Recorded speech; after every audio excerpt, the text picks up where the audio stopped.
شادی کرنا یہ انسان کی فطرت ہے. ہر مرد کے اندر عورت کی خواہش پیدائشی ہے. یعنی اللہ تعالیٰ نے اس کے جسم میں یہ رکھا ہے کہ عورت سے وہ قرار حاصل کرے، تسکین حاصل کرے. مردوں کو اللہ نے یہ خصوصیت دی ہے، صفت دی ہے. اور عورتوں کے بھی اندر اللہ نے یہ رکھا ہے کہ ان کا میلان یا ان کی توجہ مردوں کی طرف ہے، لیکن اس کو اسلام نے ایک حلال طریقے سے باندھا ہے، وہ نکاح کے ذریعے سے. اب اگر کسی پر پابندی لگا دیں، اگر میں کہہ دوں کہ میرے جتنے قریب کے ہیں، جتنے ماننے والے ہیں، ان میں سے کوئی بھی عورت کو ٹچ نہیں کرے گا زندگی بھر، تو یہ میں نے فطرت کے خلاف بات کی. یہ فطرت کے خلاف بات کی. میں بول نہیں سکتا کہ تم شادی نہ کرو، نکاح نہ کرو. اور اسلام نے کبھی بھی ایسی پابندی نہیں لگائی. عیسائیوں نے اپنے اوپر لازم کر لیا کہ جو ان کا مذہبی ہوگا، ریلیجیس ہوگا، وہ عورتوں کو نہیں چھوئے گا. کتنی حیرت کی بات ہے. معلوم ہے آپ کو آج دنیا میں ویمن رائٹس کی بات عیسائی کرتے ہیں جو خود نکاح نہیں کرتے. جو پادری نکاح نہیں کرتا، کبھی عورت کو اپنے ساتھ نہیں رکھتا، وہ ویمن رائٹس کی بات کرتا ہے. حیرت نہیں ہوتی؟ کچھ نن ایسی ہیں جن کو زندگی بھر کے لیے پابندی لگا دی گئی کہ اب تم کسی مرد کی بیوی بن نہیں سکتی. سنیاس لے لیا اس نے، وہ کبھی یہ راستے پر آ نہیں سکتی. یہ فطرت کے خلاف ہے اور ہم نے اس کے انجام دیکھے ہیں، بلکہ اخباروں نے آپ سب کو بتایا بھی ہوگا. حقیقت ہے کہ جب فطرت کے خلاف کوئی بات کی جاتی ہے تو وہ چند دن تک تو چل سکتا ہے، لیکن پھر کہیں غائبانہ طور پر لاوا پھوٹ ہی جاتا ہے. اور اس کا انجام دیکھا ہے کہ کئی چرچ ایسے نکلے جہاں پر راہبوں نے نن اور دوسرے آنے والے بھکتوں کو ہی نہیں بخشا. یہ حالات ہوئے ہیں.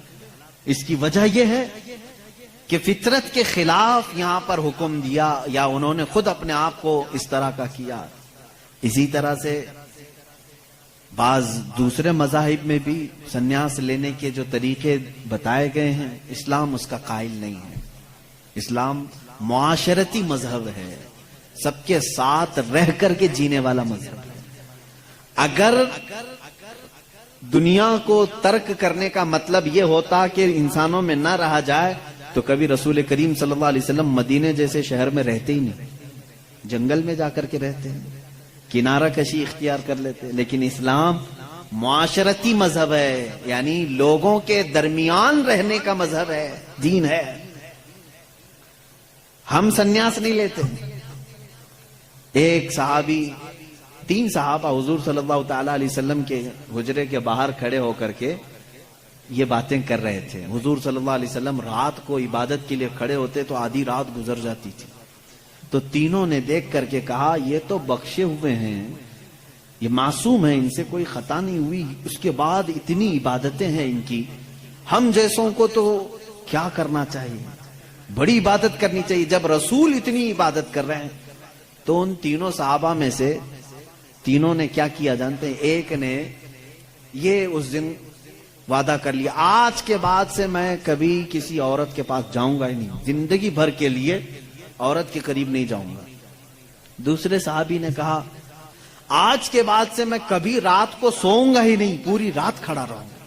تیسرے صحابی نے کہا آج کے بعد سے میں کبھی کھاؤں گا ہی نہیں، دن میں بھی اور رات میں بھی روزہ رکھوں گا.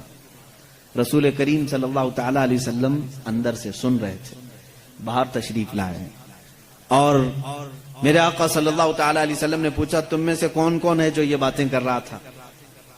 وہ صحابہ نے کہا کہ یا رسول اللہ صلی اللہ علیہ وسلم، ہم نے آپ کی عبادتوں کو دیکھ کر کے یہ کہا، جب آپ سید الانبیاء ہیں، معصوم ہیں، آپ اتنی عبادت کرتے ہیں تو پھر ہماری عبادت کا حال کیا ہونا چاہیے؟ ہمیں بہت زیادہ عبادت کرنے کی ضرورت ہے، اس لیے ہم نے ایسے ایسے عہد کیے. میں نے کہا ہے کہ آج سے میں عورتوں کو چھوؤں گا نہیں، کبھی کسی کے قریب نہیں جاؤں گا، نکاح کر کے بھی نہیں جاؤں گا.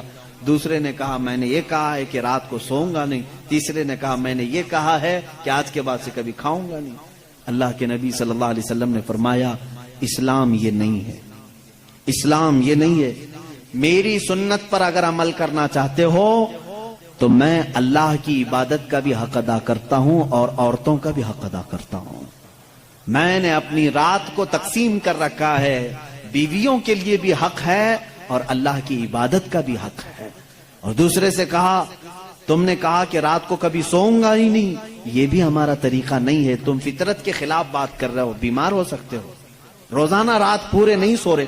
اب یہاں اس پر میں رک کر کے کہوں گا، حضور صلی اللہ علیہ وسلم نے اس صحابی کو منع کیا جو یہ کہہ رہے تھے میں رات بھر عبادت کروں گا. حضور نے فرمایا میری سنت یہ ہے کہ میں تھوڑی رات آرام کرتا ہوں اور تھوڑی رات اپنے رب کی عبادت بھی کرتا ہوں. تمہارے جسم کا بھی تم پر حق ہے، اس کو بھی آرام دو. اور پھر تیسرے صحابی سے کہا میری سنت یہ ہے کہ میں افطاری بھی کرتا ہوں اور سحری بھی کرتا ہوں اور روزہ بھی رکھتا ہوں. ایسا نہیں کہ پورا پابندی کر لیا، جبکہ وہ رسول جن کو اللہ تعالیٰ جنت سے کھلاتا پلاتا ہے، اس کے باوجود میرے آقا صلی اللہ علیہ وسلم فرماتے ہیں کہ کنٹینیو روزہ رکھنا نہیں چاہیے، کہ تمہارے جسم کا تم پر حق ہے، کمزوری آ جائے گی. حضور نے منع فرمایا میں ایک دن روزہ رکھتا ہوں ایک دن نہیں رکھتا، یا میں افطار کرتا ہوں شام کے وقت اور دن میں روزہ رکھتا ہوں. اس کا مطلب یہ ہے میرے عزیزو، اس پوری حدیث کا خلاصہ یہ ہے، اللہ کے نبی صلی اللہ تعالی علیہ وسلم نے جو حکم دیے، اسلام کا خلاصہ یہ ہے کہ اس میں کہیں پر بھی افراط و تفریط نہیں، یعنی بہت تنگی والے حکم بھی نہیں اور بہت ڈھیل بھی نہیں. اسلام درمیانی راستہ ہے، درمیانی راستہ ہے. اب یہاں ان لوگوں کو سوچنا چاہیے، حضور نے جس صحابی کو رات بھر عبادت کرنے کے لیے منع کیا، یہاں رات بھر گیم کھیلنے والے لوگ موجود ہیں، پوری رات بھر عیاشی کرنے والے موجود ہیں. ان کو تو رات بھر کھڑے ہو کر کے عبادت کرنے کو میرے آقا نے منع کیا تھا. آرام کرو تھوڑی دیر، اپنے جسم کو راحت پہنچاؤ. اس طرح سے اسلام کی یہ خصوصیات ہے کہ اسلام انسان کی فطرت کے عین مطابق ہے، اسلام کی فطرت کے مطابق ہے. اسی لیے قرآن کہتا ہے لا یکلف اللہ نفسا الا وسعہا. میں آج چیلنج کرتا ہوں، ایک ایسا حکم لا کر کے دکھا دو، ایک ایسا حکم اسلام میں کہ جس میں ایسا لگتا ہو کہ یہ انسان کے لیے بھاری ہے. ایسا نہیں ہونا چاہیے، ایسا نہیں ہونا چاہیے تھا. اسلام نے اپنے ماننے والوں پر یہ پابندی کیوں لگائی؟